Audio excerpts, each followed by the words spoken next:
you anchoring this program, always as elegant and as beautifully as possible. It's a delight being here on the Meditation and Study Circle Forum and addressing this esteemed audience. And thank you so much, Madam Vani. You have spoken really very high of me. And I don't know how much I deserve of whatever you said, but I definitely respect and honor that, and I hope to live up to your expectations and all the niceties that you have told. Thank you so much. Yeah, thank you, sir. And I really, once again, appreciate the way Study Circle and Meditation Group has transformed, adapted to the change. And as you all know, we were all meeting in a physical context. With COVID, everything changed. And I really, really would like to appreciate the way the organizers changed the way of delivery of this entire program and the way the participants took over to the change, just like how a fish takes to water. Technology we have all embraced, and sitting from in the comforts of our own drawing rooms or our homes, we have logged in and taking in knowledge. I think the common thing that binds us all together is this urge and thirst for knowledge. And with that, I think we've all joined back on this platform to learn, share, and be with each other. Thank you so much. I have a good number of people joining. And thanks to technology, thanks to COVID, whether fortunate and unfortunate things have happened due to COVID, but in this context, just taking the positives. But for this, I don't think we would have been here today, logging in from different parts of the globe. Otherwise, in a physical setup, there was a constraint of people in and around South Bangalore would join. But look at this, we are so fortunate. So looking at the opportunities in the adversities, yes, this is also a kind of blessing. Not that we wanted, but since it has happened, let's look at the positives, because that is exactly what the topic of today is. As Vani Madam said, what one can be, one shall be, or what one can be, one should be. Yes, a little different or a strange topic. So I'm very, very happy to go on with this. So what is that we're going to discuss today or share today? And like in my earlier presentations, I would really, really be happy and honored if all of you can text with me, chat with me. Let's keep it an interactive program. So I hope you're all with me in this journey. Yes. Okay. My voice is audible. The speed is okay. Is everything okay, Madam Vani? You can just give me a... Yes, everything is fine. All right. Okay. So, yeah, I'll be sharing my screen. You can just tell me.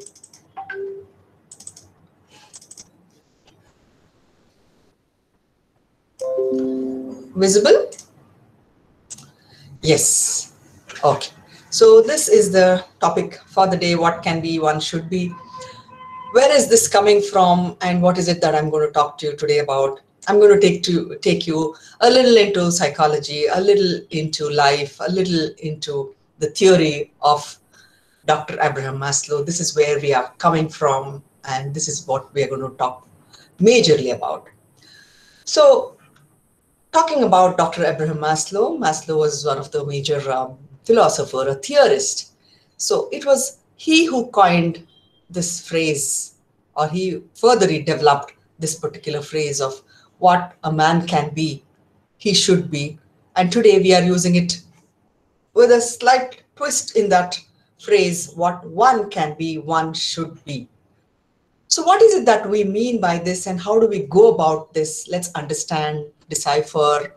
So before we go into that aspect, I need to tell you a little bit about the theory per se, the theory of hierarchy or theory of needs as put forth by Dr. Abraham Maslow, because the topic of the day is taken from the last aspect. If you see here right before you in the screen, you see a triangle or a pyramid, which has been compartmentalized or divided into different zones or segments.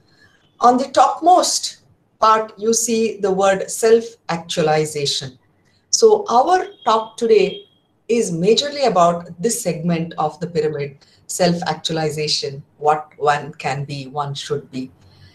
But to reach there, before that, I would like to give a brief insight into what this concept of hierarchy of needs as put forth by Dr. Abraham Maslow is. It's called as the theory of needs. Many of you might be aware of this. And yes, let me just stop here and ask how many are familiar with this theory of needs, what I'm going to talk to you about. Quickly in your chat box. Yes, I know. I've learned or I'm familiar, I'm aware of the theory. Yes, not much, or no. Three answers, please. Out of the three, it could be. Okay. Yes. Okay, I've got two answers so far. Let's see how many more coming. Kama Madam says, I know little, I want to know further. No says Balasubramaniam sir. Yes says Vasudev Narayan. Malti Jankiram, no. Okay, okay. Few more answers. Self-actualization. Yes, self-actualization. Okay. Okay. I'll give you another 5 seconds.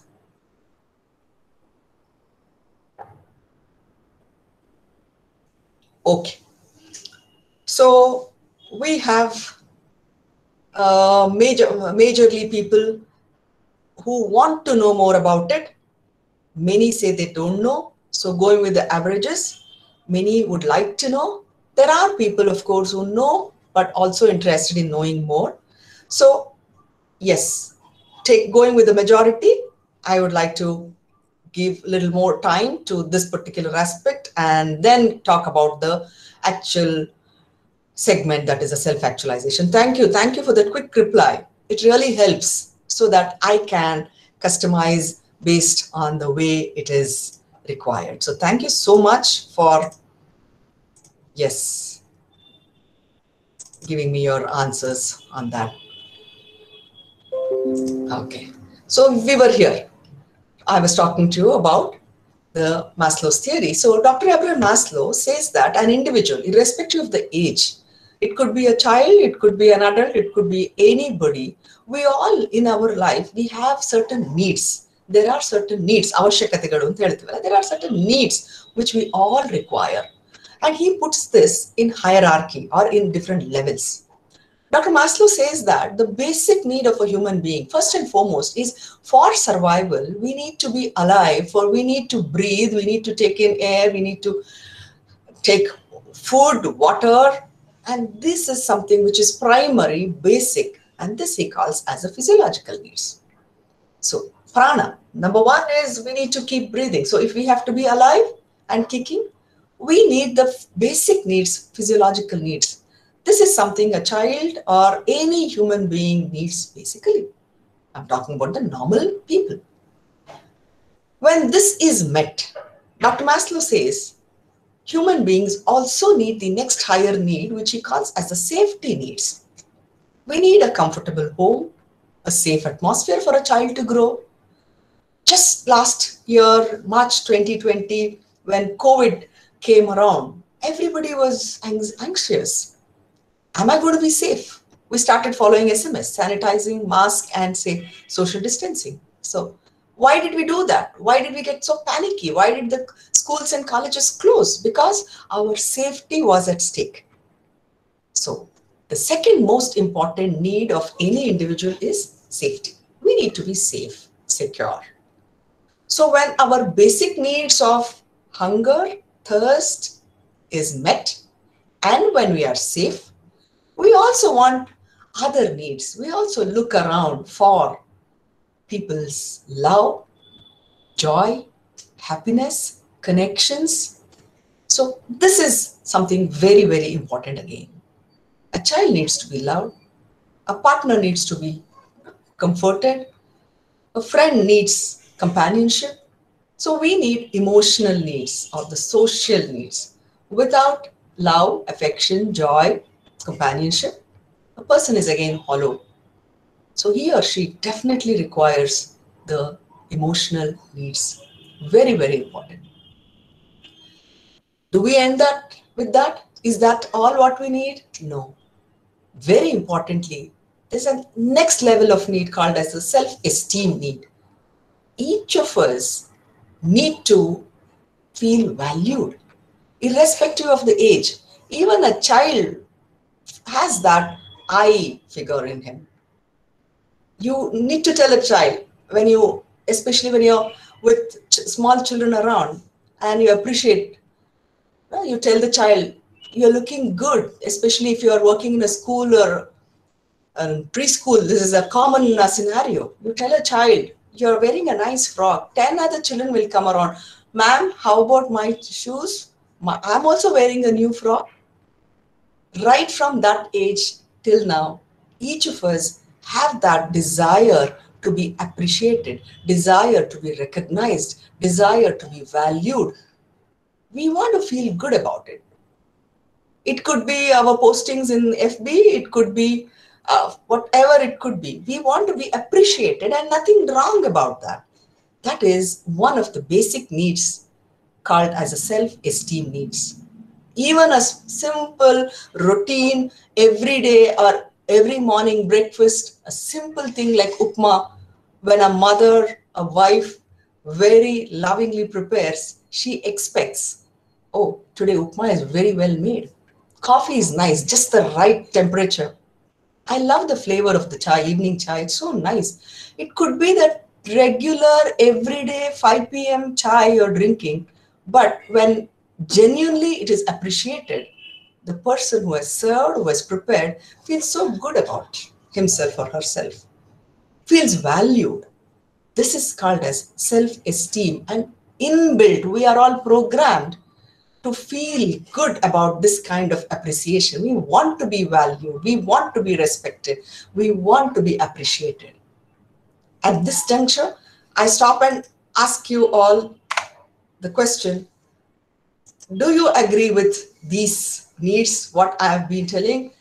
Is there a sense of self-esteem need in each one of us? If you say, if you think yes, let's see an yes.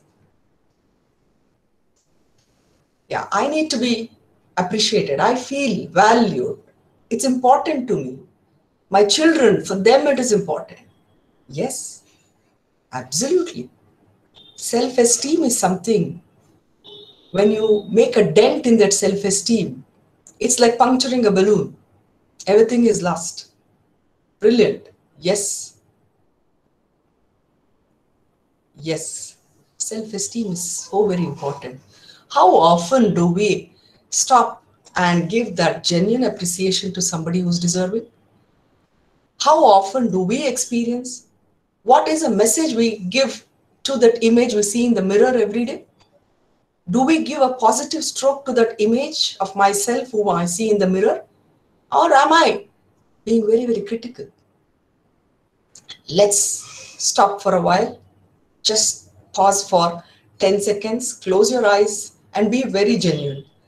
Majorly, the self-esteem need, although we need to be getting it from people around, let's be very genuine and ask, am I giving myself the due value? When I stand before the mirror, what is the comment that I make to myself? Do I feel valued? Or am I being, oh, you're not good looking, you're good for nothing, I don't think you'll be able to do this job.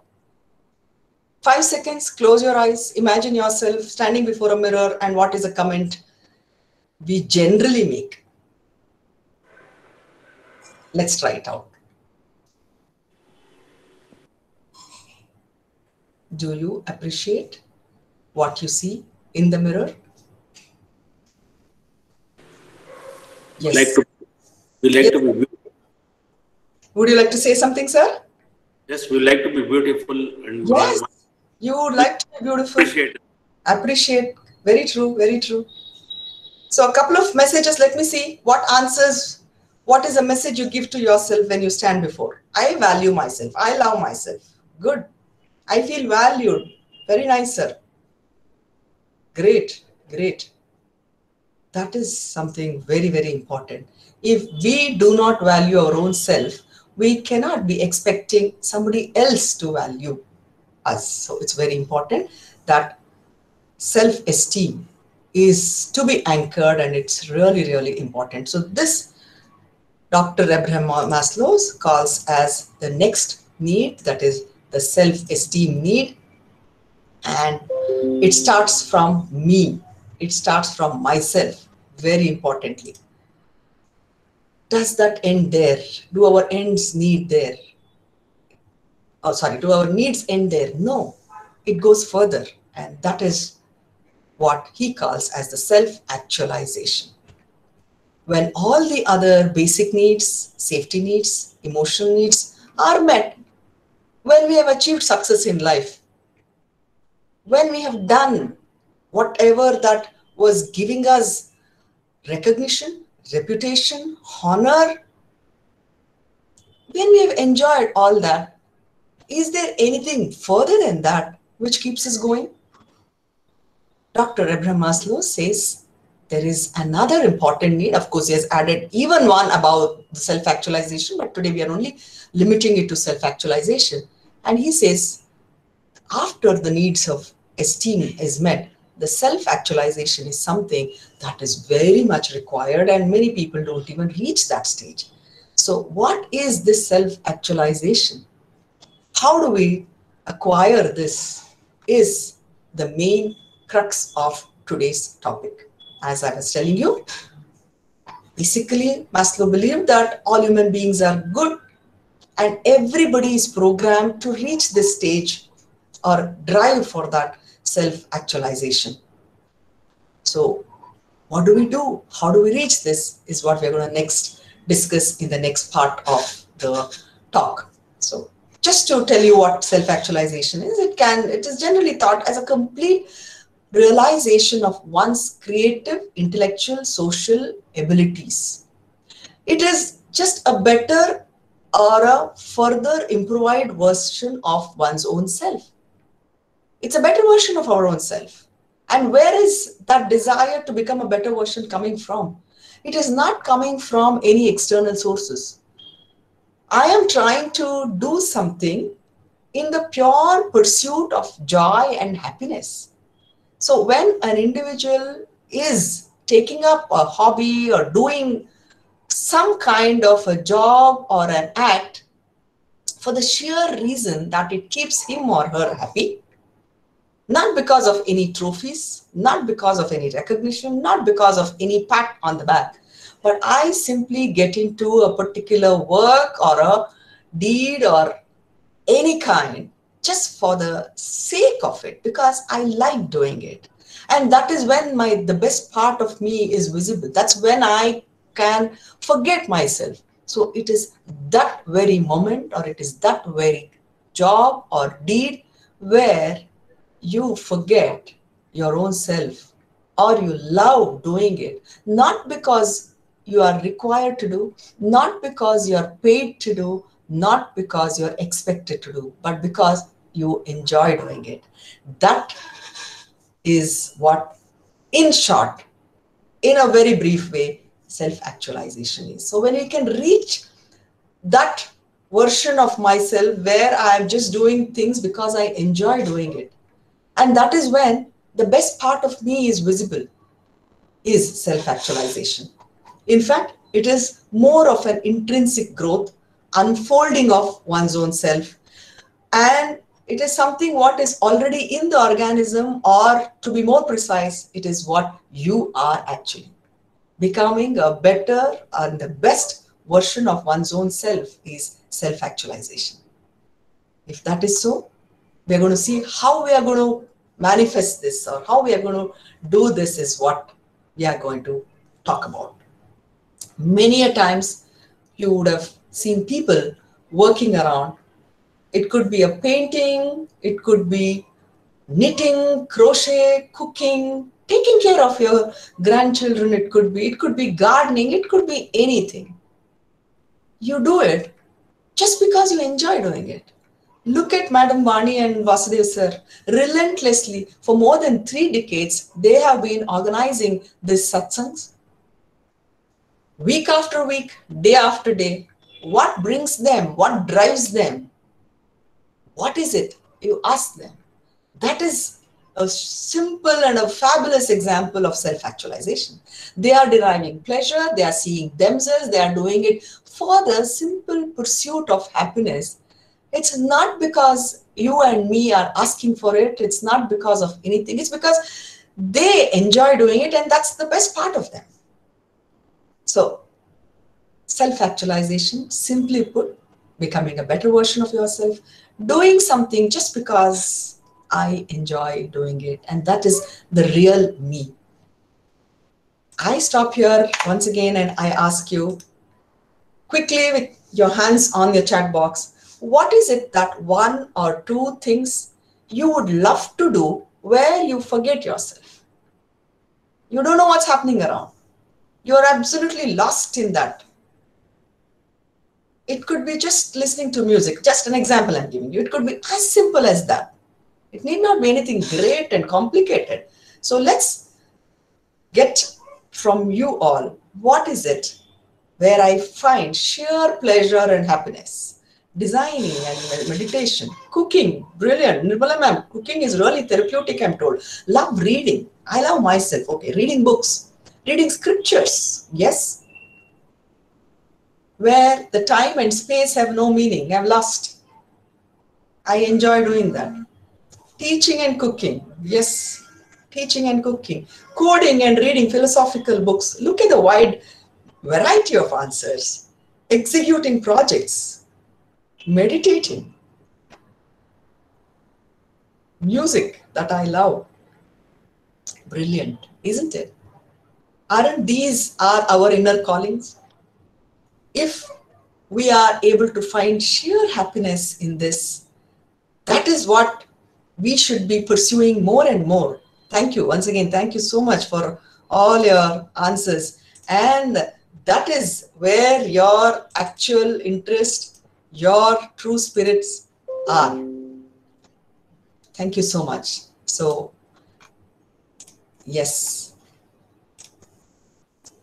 each of us have our own inner calling, and the most important thing is to identify it, tap on it, so that we make the best use of it. It is said that a musician must make music, an artist must paint, a poet must write. Why? Not because somebody is asking, but because I feel happy doing that. And this is what we say, what a man can be, he must be. This need is what is called self-actualization. So if each of us are in the pursuit of this, or if we are already into it, then pat yourself. You are on the path to self-actualization. Those of us who have recognized that this is me, this is what I enjoy doing, but I have not utilized that much.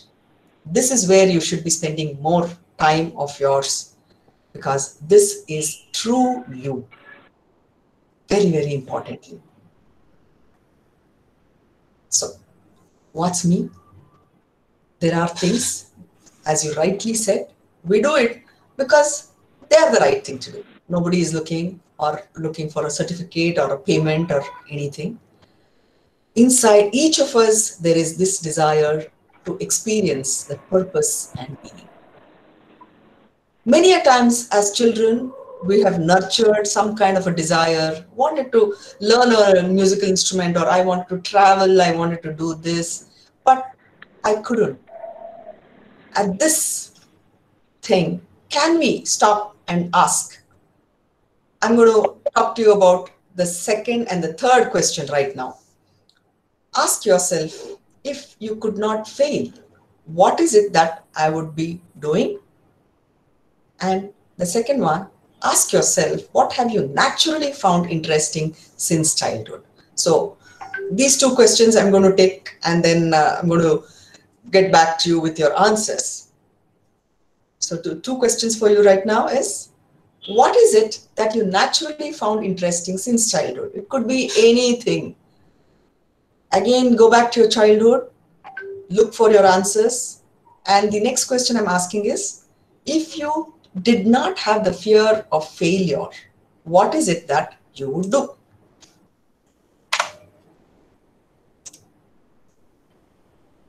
Yes, two questions before you.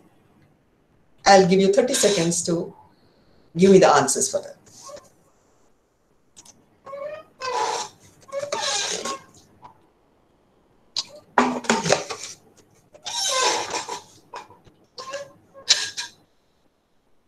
Solitude and pursuit of perfection, says Janki Ram. Interacting with people makes me happy. Playing games, Jayashree, madam says. Okay, if you didn't have the fear of failure, what is it that you would do today?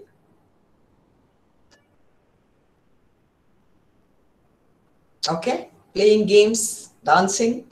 Okay, make yummy food and feed friends. Reading, being with my grandkids, surfing, becoming a sportsman. Yes.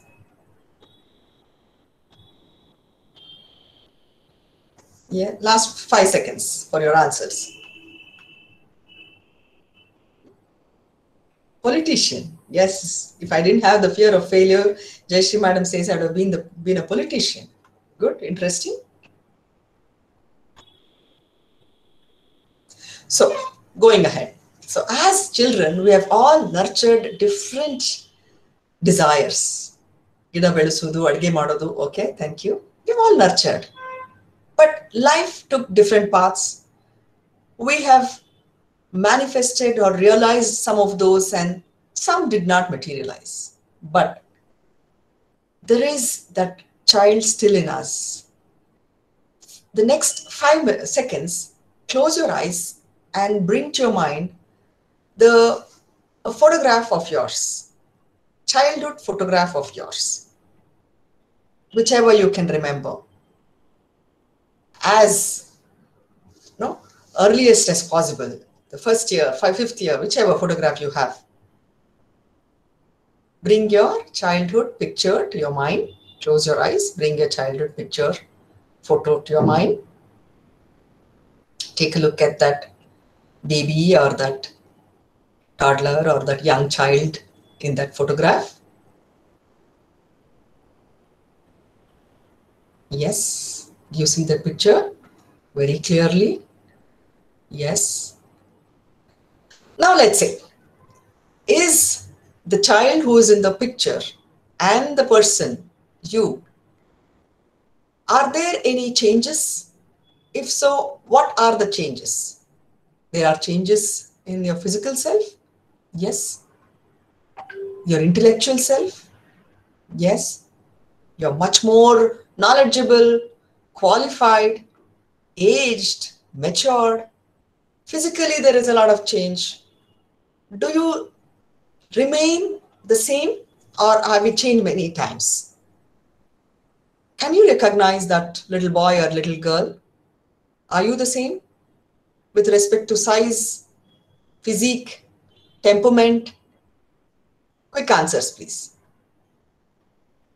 Am I able to recognize my own self in that picture? Do I still resemble? Do I still remain the same? We have changed, says Sunita madam. Yes, changed in many ways, as I told you. Yes. What else has happened? Physically changed. Definitely not so innocent. Yes. Thank you once again for your answers. So there are a lot of changes in that picture to what I am now. But where has the child gone? Does it mean that the picture which we are watching is not you? It isn't your photograph? It is still you. You're still in that picture, which means to say that child is still in you. He or she has not gone anywhere. It is just that there are certain physical, social, emotional changes, but the child is very much in you and you are very much in that child, which means to say the desires what we had as a child to dance, to make merry, to do many things as a child is still there in us. There is still a child alive and kicking. Let's tap that resource. Let us see what that child requires, what that child wanted that day, and have I been able to fulfill that? Somebody wanted to become a dancer. Somebody wanted to drive. Somebody wanted to get into politics. That was the desire as a child, probably. If I didn't do that, maybe I still nurture that desire. Is there a way where I can still satisfy that desire of the child? Because that was my happiness. That is what the child in me wanted. That is looking into your own self and, if possible, giving that little gift to that little child in you. So, if you can take up one activity which as a child you wanted to do but was not able to, but I can still do it now, which would that one activity or deed be which you can still do today, which you wanted to and not done? Quickly, let me see. How do you keep your child, the child in you, alive, happy, active? Because that is real you. What is it that I can still do today?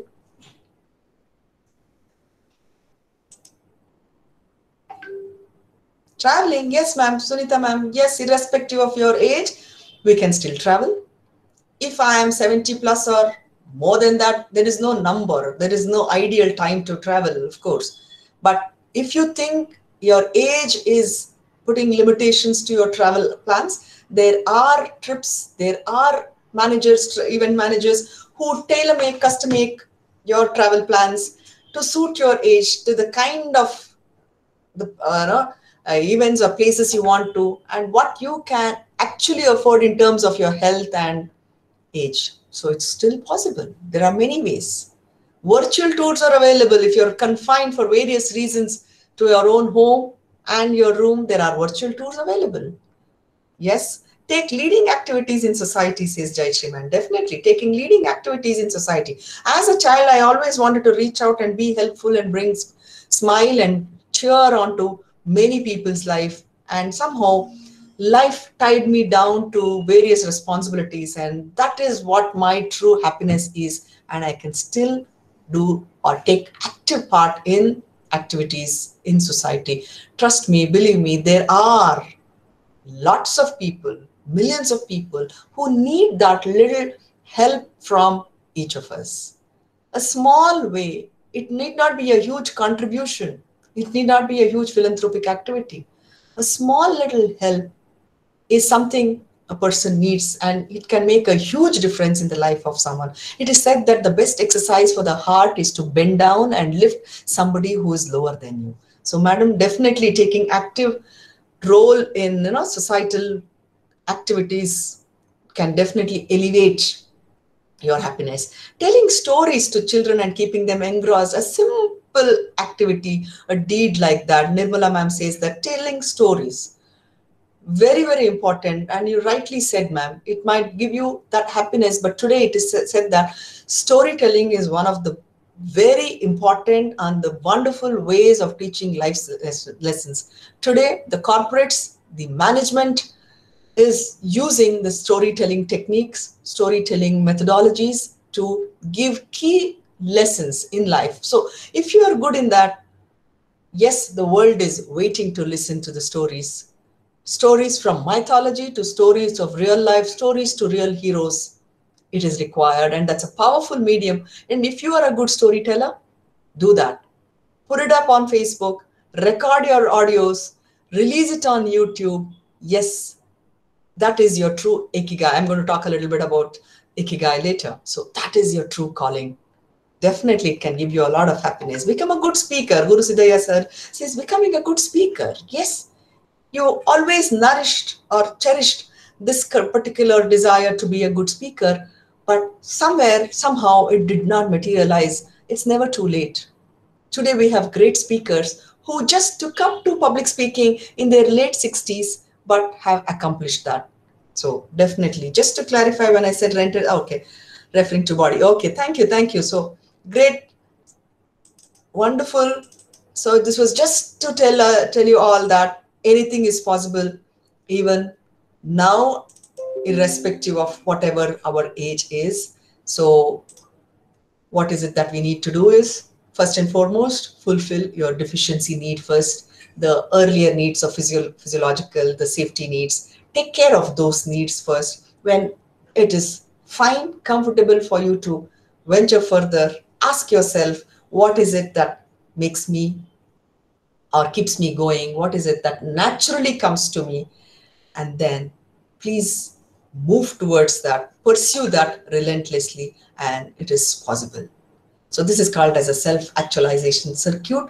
What is it that we need to do? One leads to the other. Discover your actual interest, your actual potential. As you just now mentioned, somebody may be really good in knitting, someone in cooking, somebody in reading. Create it, enrich it, inspire people, explore, and that is the true growth. And this is what I was telling, the ikigai. It's a Japanese concept. If you look at the circles there, the different circles converge and meet at one particular point, the white colored portion there. Each of us are in different dimensions. There are certain things I'm talking about, the light green onto my left in the screen, what you are good at. Generally, based on whatever we are good at, we choose our profession. Somebody becomes an engineer, somebody gets into medicine, somebody gets into teaching, someone is a homemaker. How did we get into our professions? Because our aptitude, our skill, our interest, I'm good at something, so I chose that as my profession. And what happens with my profession? I'm being paid for that. That's the next step. I'm being remunerated. I'm getting my incentive. So I have my talent. I'm skillful. I'm a plumber. I'm a carpenter. I'm an engineer. I have that skill. I'm good at doing that. And I'm also getting my wages, my payment for that. That's beautiful. That is my occasion. And you see the purple color there. We move on to, this is my mission. I'm good in teaching. I'm getting my good, handsome pay packet or my salary for that. And my mission is to teach young students. That's my life's mission. So you have three things merging there, your profession, your vocation, and your life's mission. And you also love doing. When all these aspects meet, that is, you enjoy doing something, you're also being taken care of monetarily or in terms of appreciations, or it is that you're getting fulfillment doing that particular job, you enjoy doing it, and that's also paying you well. When everything is in the center, it is converging or meeting at a particular point, that is called as ikigai, where your passion, your profession, your occasion, and your life's mission meets. If each of us can find our ikigai, the inner calling, that is the inner calling which I should be engaging in most. That is something that I like to do, something I want to do, something I'm paid, because even our livelihood is very important. And this is what I love doing. If all these things can happen, if that one particular work of painting or public speaking or any of these could match up or give you your ikigai, that is true happiness. And that is something we all should be desiring or trying to achieve. At this point, again, I come back to you and ask, what is my ikigai? What is that which can give you this kind of fulfillment? Can we again do a bit of introspection, soul searching, and look into that? Your answers, please. What is it that can give me this kind of sheer happiness?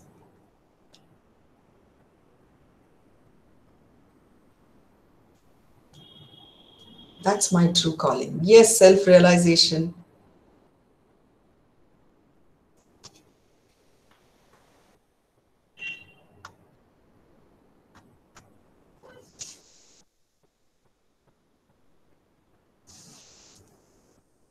Inter-religious understanding. Atma avalokana. Okay, very difficult to say. Yes, it's not so easy. We need to spend a lot of time with our own self, listening to Paramatma. Yes,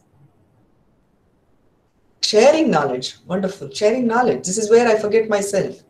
I do it for my own self.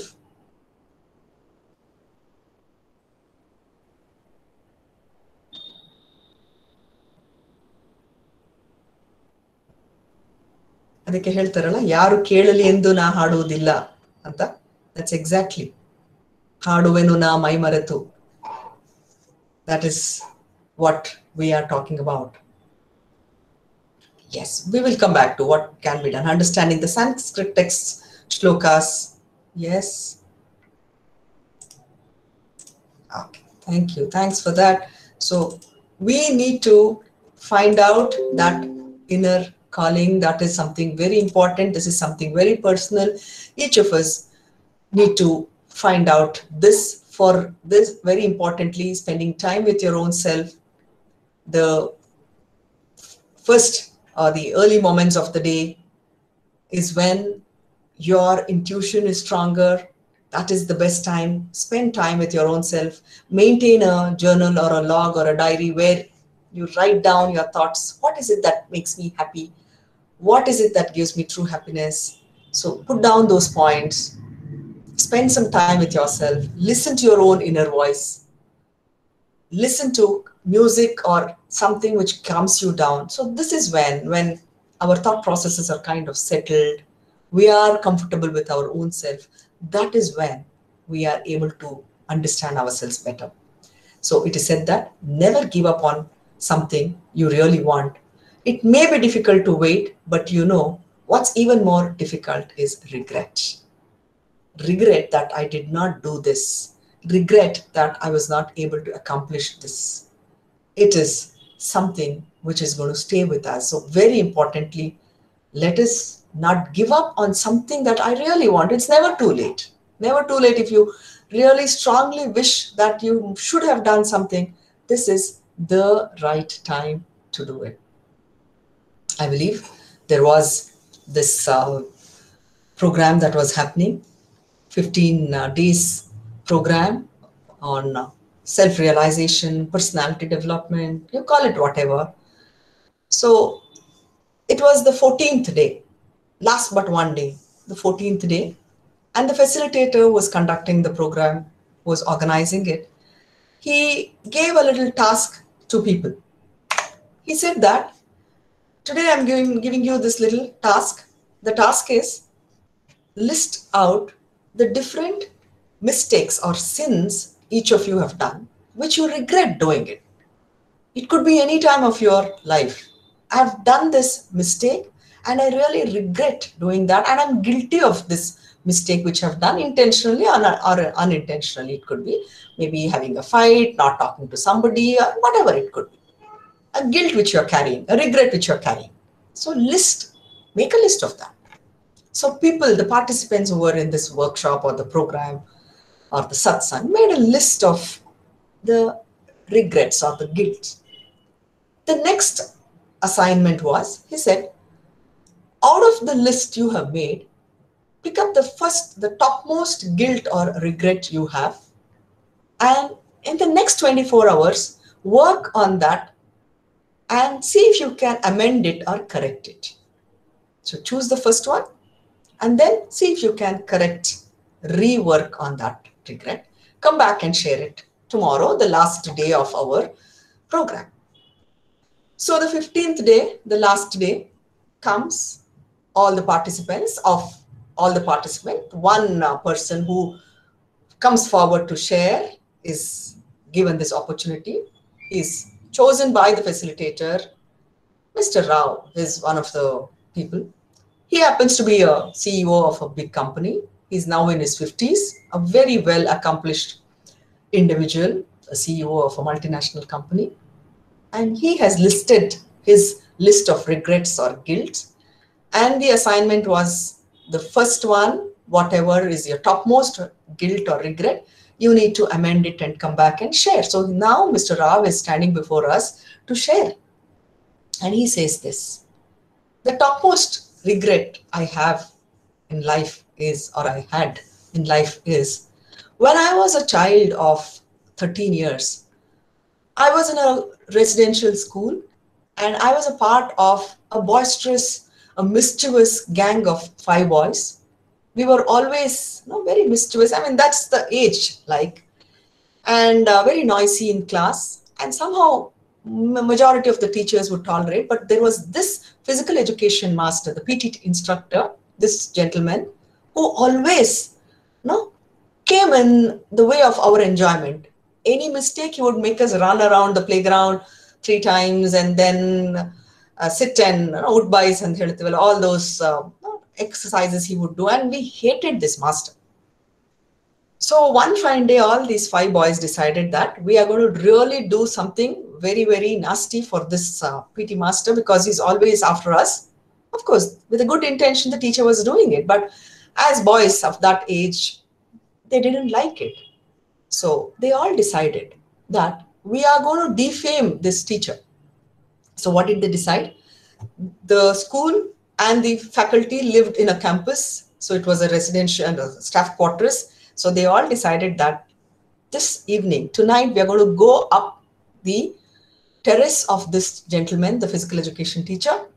And on the big water tank, we are going to use all foul language and taking paintbrush and paint. We are going to paint up the water tank with his name and foul, nasty language we're going to use to defame this gentleman.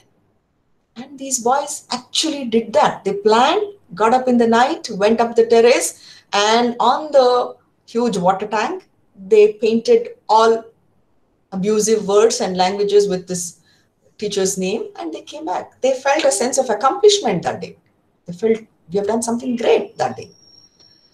And the next day, when it dawned, the whole world, the whole staff and the school people, the personnel could see what is written on that. And this gentleman, the PT master, whose name was Mr. Kulkarni, he knew it was the handwork of these boys because he knew that these were the boys who were a little against and with this person, against this gentleman.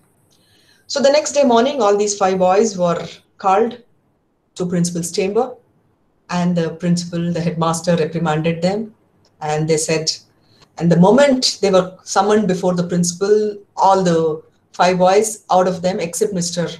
Rao, the four were shivering. They admitted their mistake. They said, yes, sir, we are very sorry, we did it. And they started literally shivering and they admitted their mistake. They said, we shouldn't have done this.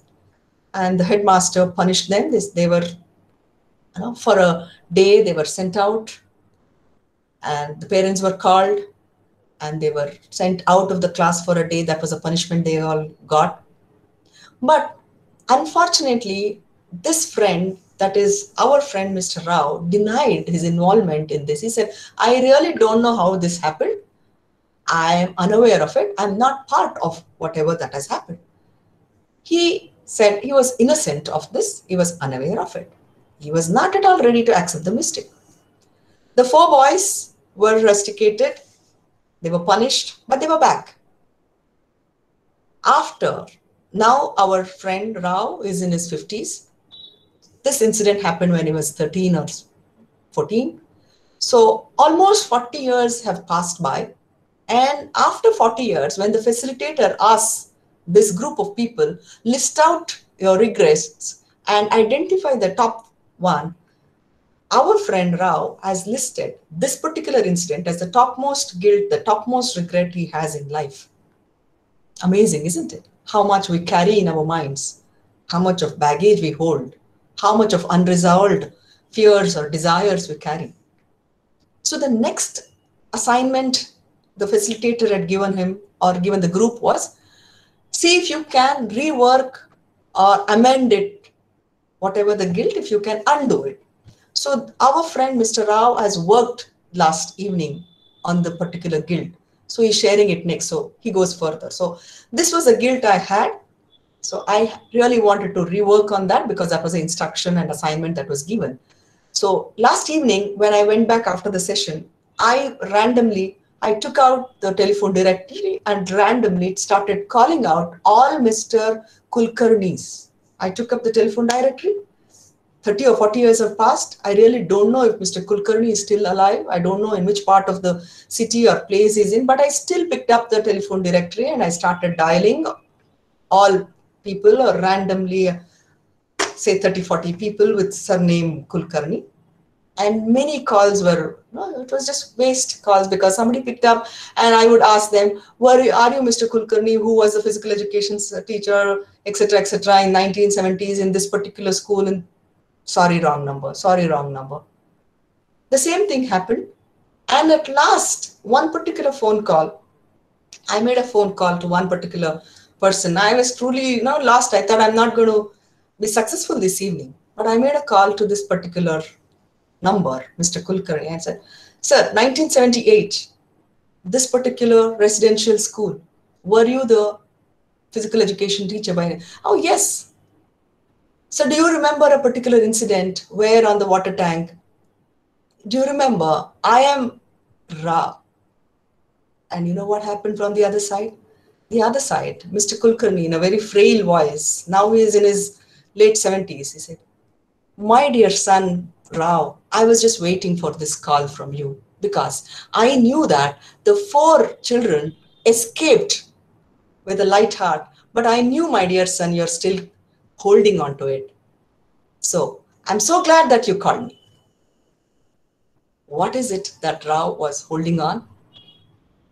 The hero of this story was holding on to regret, guilt, unresolved ambition or unresolved desire. Many of us, just like how we were identifying, many a times we hold on to something which we have not accomplished, which we have not cleared. It could be a guilt, it could be an ambition, it could be whatever. In fact, this is something which weighs us down. This is something which really takes the best part of my being. It occupies a lot of space. We are giving a kind of a rent for many, many, many years. We are paying for that. So if there is anything, I was talking to you about a regret, but now I'm coming back to a desire, a wish, a fulfillment, which you have and you haven't actually addressed that. It is never too late. Whatever you can be, you should be. You can still be. So that is something very important in life. If this particular incident or if this particular story, yes, it rings a bell, or ನನಗೆ ಹತ್ರದಲ್ಲಿದೆ ಇದು, or if you think you can recognize this, let me see an yes in your chat box. Yes, madam. Many a times this happens. We hold on to certain things for God knows how long without even admitting it. Let me see. Irrespective of my age, I'm holding on to many things. Unresolved ambitions, fears, phobias, desires. Like Mr. Rao, many of us hold on to many things. Yes, it is there, says Guru Siddhaya sir. Yes. Yes. A lot of yes is coming. Very true. Yes, yes.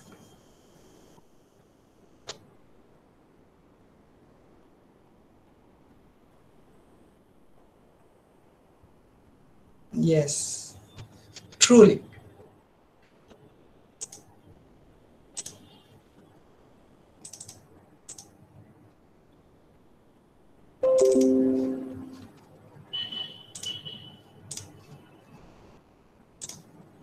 So this is where we were. Never give up on something which you really want, something what you wanted to say, something what you wanted to do, something you wanted to be. It might be a little difficult, but it's even more difficult to live with a regret or a guilt. For that reason, let's do it. So this is a little pledge, what we all can take up. What I can, I shall be. What I can be, I shall be. My pledge. So what is it that I can do to achieve this? Number one, in the pursuit of self-actualization, continued freshness of appreciation. That is, just as an example, I've listed a few things there. Let us learn to appreciate again and again the basic things in life, the good things in life. Today, if we are able to connect on a platform like this and witness different sessions over the day, that's because we have been blessed with a fresh life. Last March till now, thousands of precious lives have been lost just to COVID itself, apart from the other various reasons. But in spite of all these adversities, you and me are sitting here today comfortably, listening to each other, exchanging our thoughts and feelings. For that, can we be thankful? Can we appreciate again and again? Can we be in the moment? However old those experiences are, however simple the experiences are, let us learn this attitude of gratitude and appreciate every small blessing, because that is one thing which helps us achieve this. What I can be, I shall be. So the first pledge is every moment, let me appreciate again and again the fresh breath of air, morning cup of coffee, my pleasant morning walks, my friends, my satsangs, every Monday, Tuesday, the meditation and study circle sessions. Let's appreciate. Not everybody is blessed by all these things, with all these things. The second thing, acceptance. Let me accept all my desires and weaknesses and act upon them. Yes, I have. Just now we unearthed the desires that I had. I still want to travel. I still want to eat well. I still want to meet friends. And there are so many things, and it's perfect. It's absolutely fine to have these desires. There's nothing wrong. Only thing is, let's there be a limit. We should know when, how much, and what to do. So that let's work with those guidelines and accept my desires, at the same time my weaknesses, and act upon them. I may not be perfect. I may have my own weaknesses. Let me accept that too. There may be many a times where I may have to learn from my youngsters. It could be my own daughter-in-law. It could be my own grandchild. It could be my own son or daughter or whatever. Let me accept my weaknesses and my desires. That's the second pledge that we need to be taking. Equanimity. I tend to take life's inevitable ups and downs with grace. Not everything is in our control today or any day for that matter.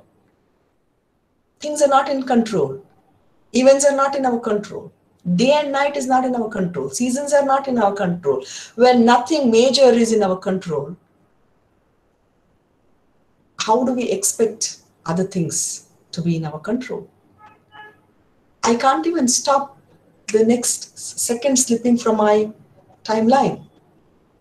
So when that is a thing, the ups and downs, let's accept it with grace. Aging, accepting it gracefully, that's very important. Loss of something, loss of a loved person, inevitable again. So can we accept ups and downs with grace, with ease? Because we have no other choices here. That's inevitable and bound to happen. So can we go with the flow? That's very important. Purpose. Let's have a great responsibility, a mission in life, a purpose or a particular desire to do something well. Salumarada Timaka, we have all our own lady. What was her purpose in life? Childless, uneducated, a small piece of land. Her entire life's mission was to create this green canopy. Today, awards are following her. Great honor is following her.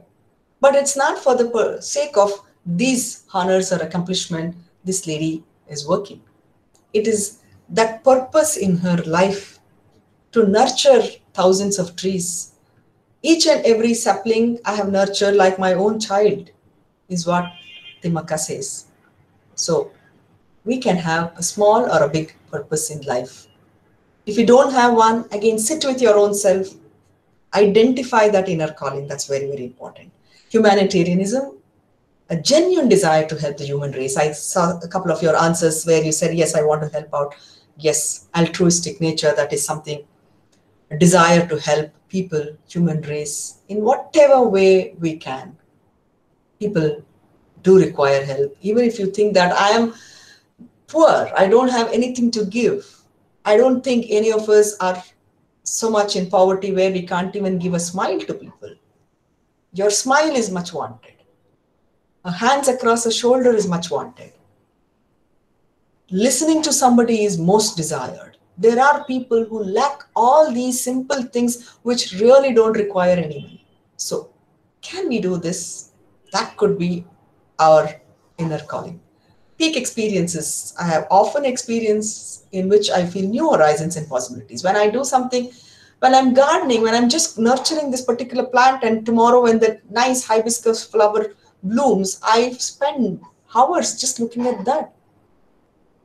Simple experiences. Can I see God in that? Can I see happiness, true happiness in that?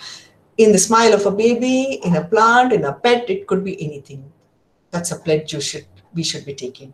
Good moral intuition, creative spirit.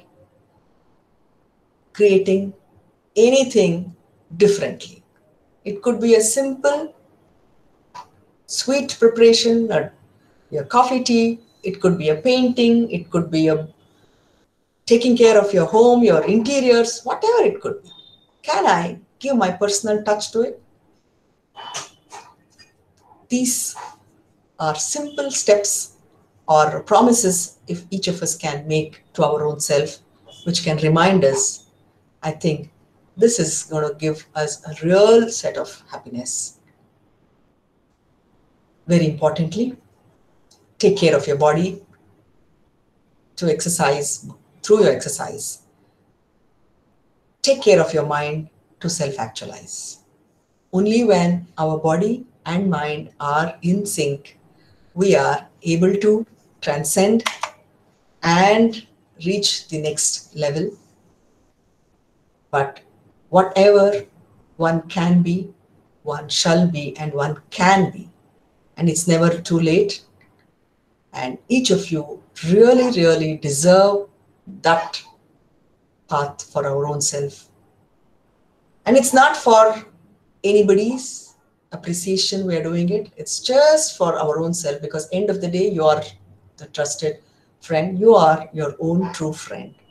And 24/7, we are living with this physical self. So let's be the best version of our own self. Thank you so much. I end here, keeping the time in mind, but we are open for questions or exchange of thoughts. You can type your questions in the chat, or you can unmute and ask, or you can raise your hand and Madam will call your name. You can unmute and ask. Guru says, I have a question. I'm yes, Janakiram here. yes, sir. Yes, sir. Yeah, it was a very good linking up to Maslow's and then bringing on to what we can achieve and then what are the regrets and guilts and all that. My clarification is Yes, sir. spiritual teachings say we should not let the emotions affect us because this is one among many lifetimes. Very true, sir. Yes. So, and they say it is a dream or it is only play acting. So, how does this belief system support us? Yes, sir. Could you, yeah. How does the belief How system? does this belief systems can help support our life? Okay. So you're talking about even higher aspect of life, which Maslow says transcendence, the spiritual journey. Definitely, it is said that spirituality begins where science ends. So we were talking about psychology, we were talking about the theory and the self-actualization, but spirituality, paramarthika, is still a higher self. So this is practicing this, the spiritual journey is something where you can transcend and forget all these things and reach a higher self. Definitely spirituality as an answer for all that. Talking about your belief system, each of us are a product of our own belief system. And this belief has been, or what is it that brings us here, is our own upbringing, the culture, the values, the parenting we have received, the life situations, etc. So all that put together is what we call it as our belief system. So today we are operating through this window of belief system. We are looking at it. We make meaning out of life. We make meaning out of anything we see here through this system of belief. So definitely our belief system is coloring. It's like wearing colored glasses. You watch through or you look through red color tinted glasses, world looks red. So belief system is that kind which colors whatever views we see. So definitely, if we can bring a change in our own belief system, things around us can change, and spirituality definitely can alter our belief system and create a new you. That is the next level, definitely. Thank you so much, Dr. Thank you. Shobha. Thank you, sir. Yes, I'm just Any looking other at the questions? questions. Okay, Anu R says, what if it is unmendable? Good question, madam. What is it if we can't resolve it? What if it is unmendable? Yes, first and foremost, let us understand that life does not function or happen as per our whims and fancies or our desires. The most important thing is acceptance. Your question, unmendable, the question itself as answering that. When something is not possible at all, it is, you can't rework, you can't bend it, you can't change it, you can't undo it. When there is something that is already locked, already decided, we can't go back in history, we can't go back in timeline. When that is the case, the simplest thing is to accept and move forward. Very importantly. Why? Because the more we are harping on to something which is over, dead and gone, lost in our things, senses, there is no use looking at that or holding on to it. Here, the wisdom is to move further.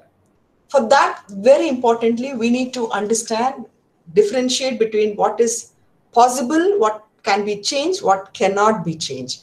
If there are things which cannot be altered, changed, rectified, got back, then that is when we need to quickly be moving ahead. We need to be resilient and go forward. That is something very, very important. So think, spend a little time, find out if whatever has happened, can I restore it? If it is something in relationship, if it is something in words that I have said, done, can I rework, undo, do it. If it is not, then accept that in whatever time frame, whatever frame of mind it has happened, and now it's not in my purview. So let me just move forward and see what is to come. So that is the preparation, readiness we need to be having. Yes, Maslow's theory is always refreshing and each time gives different dimensions. Yes, madam, definitely. Thank you for the new insight. Thank you so much. Yeah, I'm just quickly looking at your questions or comments. Yes.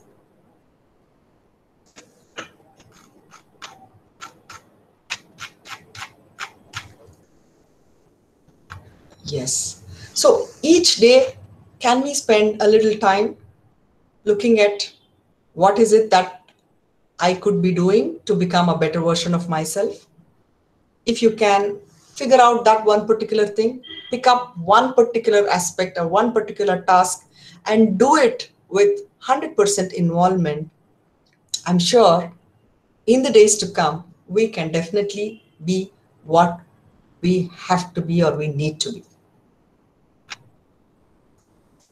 Thank you, Rupa, madam.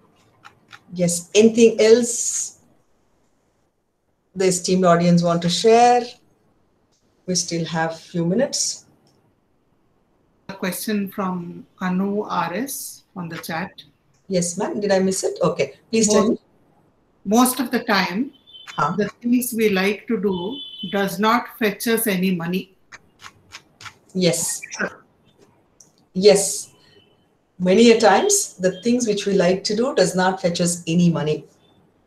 But is it giving you happiness? Is it giving you solace?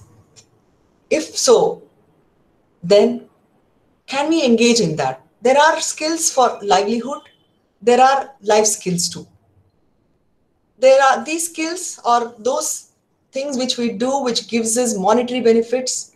We need to be doing that for our survival, for our existence. But if we are getting true happiness by doing something, by helping out, by reaching out, by conducting or doing some voluntary or honorary service, even if it is not giving you money, that is something which is going to heal us, which is going to take care of your psychological well-being. It is said that there are different neurotransmitters which are produced in the brain, the happy hormones. It could be quickly said in an acronym DOSE, D-O-S-E. D for dopamine, O for oxytocin, S for serotonin, and E for endorphin. So what are these neurotransmitters or happy hormones? So these are those chemicals, neurotransmitters, which are produced in the brain, which keeps us happy. In that, I'm going to just talk about S. It's a very interesting concept of dose, but just to answer this particular question, I'm going back to that. Otherwise, I'll be spending more time explaining all the four, but I'll only take up out of this the serotonin, the S neurotransmitter. Serotonin is produced when we actually engage in altruistic behavior. That is, you do something just for the sake of doing it, not out of any benefit. I enjoy sharing knowledge. I enjoy sharing whatever I know with people. So this is my serotonin. What is it I'm getting? I get my happy hormone neurotransmitter by talking to you all. Similarly, somebody else may get their dose of happiness by helping out somebody, volunteering, giving their few hours of service. Whatever people do with an intention of just reaching out, helping people, doing out of no absolute intention or reward, that is when our brain produces this neurotransmitter called as serotonin, which is a happy hormone. What does serotonin do? Serotonin calms our mind. Serotonin gives us good sleep. Serotonin increases our self-esteem and value. In fact, serotonin brings down the stress and it heals inflammation. It heals diseases. In fact, it's a beautiful way of therapy. It's a beautiful therapy in itself. How do we increase serotonin levels? By doing things which keep others happy. By doing things which make me happy.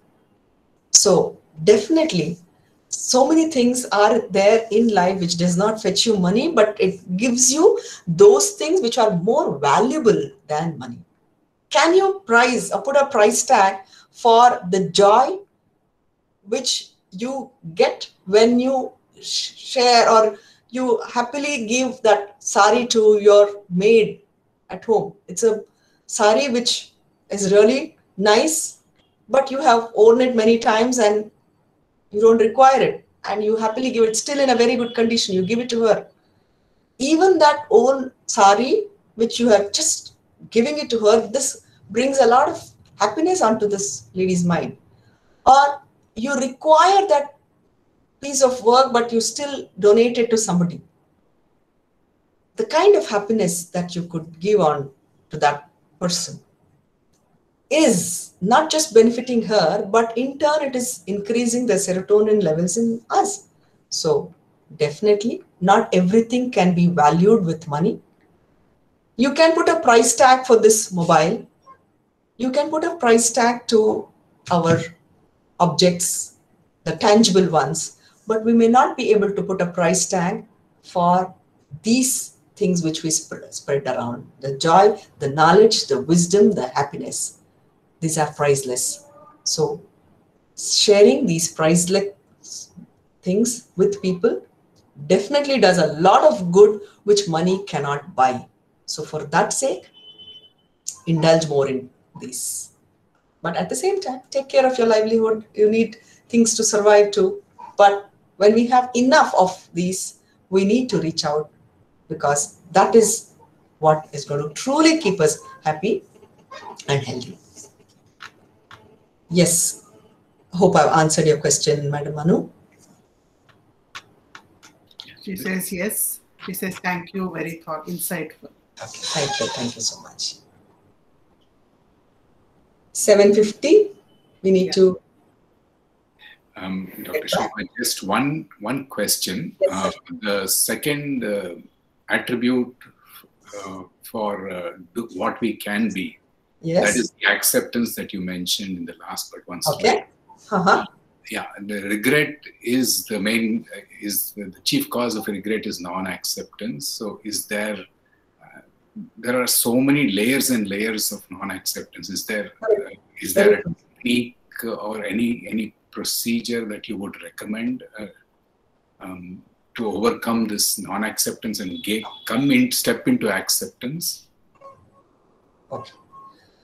Good question. So, in fact, our own defense mechanism does not allow us to accept. We generally tend to believe or accept things which are comfortable to me, which make me or which keeps me in my safe zone. This is how the human mind or human body is programmed. We are programmed to accept those things which are easy to me, which are comfortable to me, which are nice to me, which are pleasant to me. These are our defense mechanisms.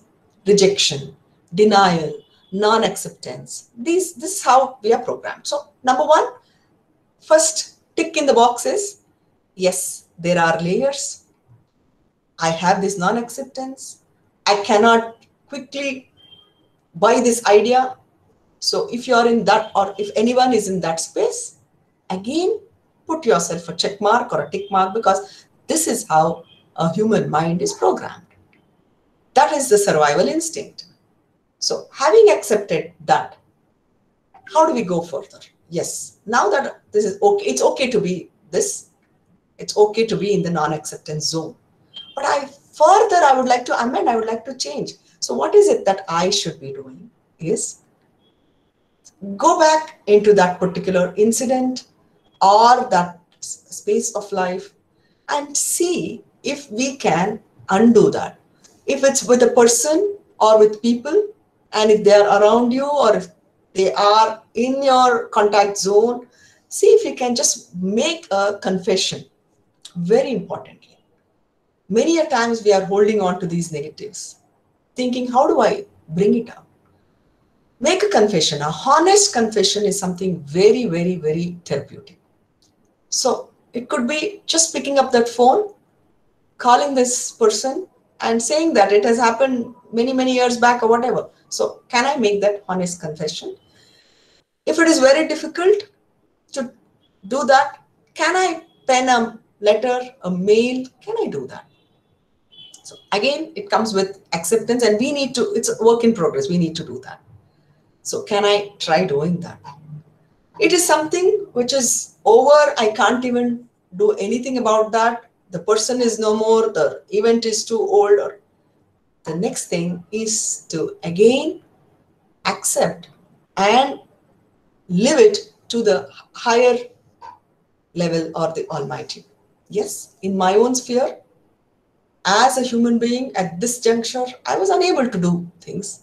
Just like time slips away from my hand, just like I cannot hold water in my hand or the time in my hand, even this particular thing, I'm not able to do anything. And in this context, I am not able to. We are a part of the macrocosm. I'm a very, very minute speck or a dust in the entire universe. And my desire or my wish to change or undo something did not materialize. So it's okay. Can I move forward is something we need to. So whatever that can be changed, let's make a honest attempt to that. In spite of our honest attempts, if things did not happen or does not happen, we need to accept that Nanu andu nimitta matra. It just happened. And now I can't do anything about it. Let's move forward. And in the days to come, let me not deliberately make the same kind of mistakes. It is said that mistakes are okay. Making the same mistake over and over again is a big blunder. All of us make mistakes and it is pardonable, but repeating it something over and over again is something unpardonable. So let's not do that knowingly. So if we can practice this and leave it to the higher order, I think that is something, because not everything is in our hands. Thank you, madam. Thank you so much. Mr. Srinivas Murthy is also giving an input. Yes. As writing about traumatic events Yes. helps us in healing. Definitely, sir. Writing about events helps. In fact, writing about the events, and then the next exercise, next step is to tear that slip or the piece of paper into tiny bits, just throwing it, scattering it all around, burning it up is another way of getting rid of that. This is also a very powerful thing. Thanks for alerting me on that. Definitely writing about trauma, and as explicit as you can. Give the details, the date, the time, how it happened, relive the incident so that you go through the same emotional or the chemical change, the chemistry, the entire, you relive as much as possible, bring that incident into your mind, relive that, get into the same zone, write that, and then read it, feel it, and then just tear it up into bits, scatter it, or bury it, or just burn it. In fact, this is another important way, very important. Yes, sir. And of course, talking it out to people, just sharing it with people whom you trust, who believe, who can actually be with you. Sharing it with people of trust is also another way that we could. I couldn't do this. I wanted to amend this or change it, but it did not happen to me. Even that helps. Okay, EFT, emotion-free technique of tapping also helps, says Ramamani. Thank you, madam. So there are very many ways. It is just that we need to tap into those resources. Yes, wonderful having all of you. And right from the beginning till now, each of you have been so active, giving your opinions, your feelings, sharing your knowledge with us. It's really been engaging and enriching. Thank you so much. I thank Madam Vani and Vasudev sir. Thank you so much for organizing, inviting me over, and facilitating this entire program. Thank you so much. Thank you, Shobhaji. I think there are several ways in which one can share also. For instance, the entire philosophy of Maslow can be shared in a very abstract manner. You're conveying the philosophy of the wonderful researcher, but people listening will feel very distanced from it. But today's presentation was not like that. In fact, it was the opposite. Every little bit of the philosophy, starting from the pyramid of needs to coming in the end to self-actualization and what can we do to self-actualize ourselves. So right up till there, everybody felt it is a part of their own life. It is happening to them. They can do something about it. They can use it. All of us, we felt we could use it in our lives. So, and you made the session so interactive, asking people to type on chat, share what they felt. So it was, it passed so fast and it was so lively, and People, I think, if you look at the chat also, we have felt very good about it. And everybody feels there is a big takeaway for each one of us. I include myself also in it.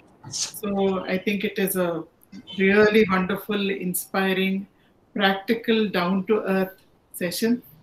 And we offer our pranams for your amazing wisdom and your skill in communicating and conveying it, motivating, inspiring, without seeming to do anything, without seeming to make it prescriptive, but you are making everybody take in and question themselves and suggest to themselves what is it that they should do. So this is what is done in counseling, but to do it in a session with 50 people or more is indeed a great skill. Thank you so much for giving us your time and your wisdom. We also share, we also would like to convey through our Pushpa Vrishti clap, angel showering blossoms upon the enlightened. So as we come to the end of today's session, tomorrow we will again gather. We welcome each and every one of you for the Kannada session by Dr. L. Nagesh on Antaryatre. So this has been a series, and each session has been enriching just like today's was. And Dr. Nagesh will be continuing with his fourth talk on Antaryatre. So we invite all of you, please do share the link with anybody who is interested. And once again, we thank Dr. Shobha for being a part of our 41st anniversary celebrations. And we thank her for all the kind words and good wishes that she has expressed about meditation and study circle. So, you deserve every bit of it, madam. Thank you. Would you like to take us through a short meditation, about 2 to 3 minutes, or Yes. some introspection? Yes, you're facilitating it? You want us to? I'm asking you if you would like to Oh, why not? facilitate a short meditation or introspection, 2 to 3 minutes, after Yes. which we will end with the Shanti Mantra. Okay, sure. Yeah. So, thank you. Let's do this small visualization meditation or technique. Kindly close your eyes. Sit comfortably. Imagine this is meditation through visualization.